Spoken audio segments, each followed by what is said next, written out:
नमस्कार, आप देख रहे हैं छतरपुर की लोकल न्यूज चैनल कलम का प्रहार।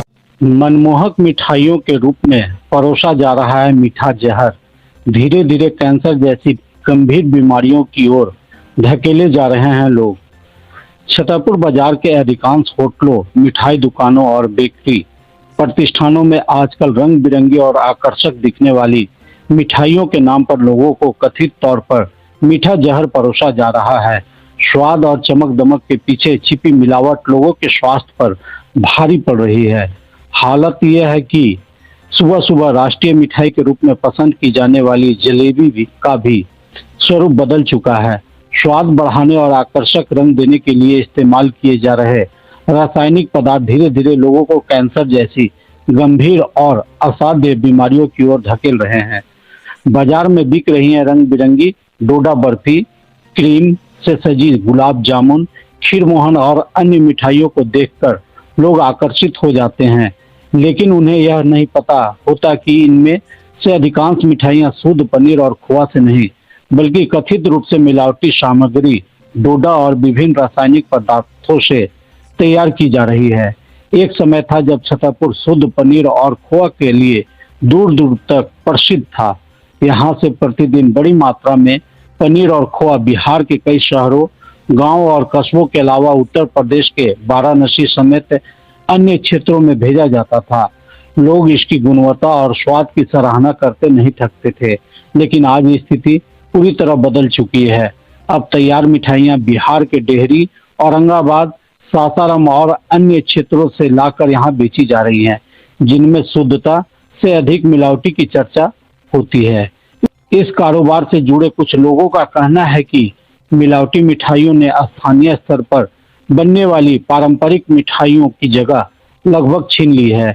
उनका कहना है कि फैक्ट्रियों में तैयार की गई मिठाइयाँ रोजाना वाहनों और टेम्पो के माध्यम से शहर के विभिन्न होटलों और दुकानों तक पहुंचाई जाती है।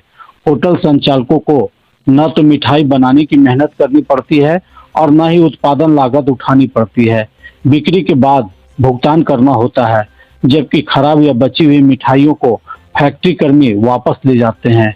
आरोप यह भी है कि जिन मिठाइयों में फंगस लग जाती है या जो खराब हो जाती है उसे वापस फैक्ट्री ले जाकर पुनः प्रसंस्करण कर डोडा बर्फी जैसी मिठाइयों में बदल दिया जाता है और फिर बाजार में बेच दिया जाता है। यदि ऐसा हो रहा है तो यह न केवल खाद्य सुरक्षा मानकों का उल्लंघन है, बल्कि लोगों के स्वास्थ्य साथ गंभीर खिलवाड़ भी है। जानकारों का कहना है कि अब पनीर और खोआ के निर्माण में भी शुद्ध दूध की जगह सस्ते रासायनिक दूध पाउडर और अन्य मिलावटी सामग्री का उपयोग बढ़ गया है। ऐसे उत्पादों से तैयार मिठाइयाँ लंबे समय तक सेवन करने पर शरीर पर प्रतिकूल प्रभाव डाल सकती है और कई गंभीर बीमारियों का कारण बन सकती है। छतरपुर सहित पूरे क्षेत्र में खाद्य पदार्थों की गुणवत्ता को लेकर समय समय पर जांच अभियान चलाने की आवश्यकता महसूस की जा रही है।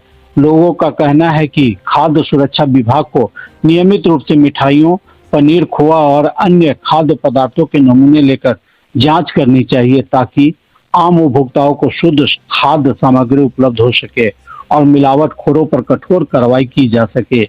यदि समय रहते इस बढ़ती मिलावट पर रोक नहीं लगी तो स्वाद के नाम पर परोसा जा रहा यह मीठा जहर आने वाले समय में जन स्वास्थ्य के लिए बड़ी चुनौती बन सकती है। इधर इस विषय पर पलामू के civil surgeon doctor Anil Shrivastava ने कहा कि मिलावटी मिठाइयों में मौजूद हानिकारक रसायन लीवर और किडनी को नुकसान पहुंचा सकते हैं। कैंसरकारी तत्व होने पर कैंसर का खतरा बढ़ सकता है, जबकि जीवाणु या विषाणु से डायरिया, पेचिश और पेट संबंधी बीमारियां हो सकती है। उन्होंने कहा कि हेवी मेटल की मिलावट भी किडनी पर गंभीर असर डाल सकती है।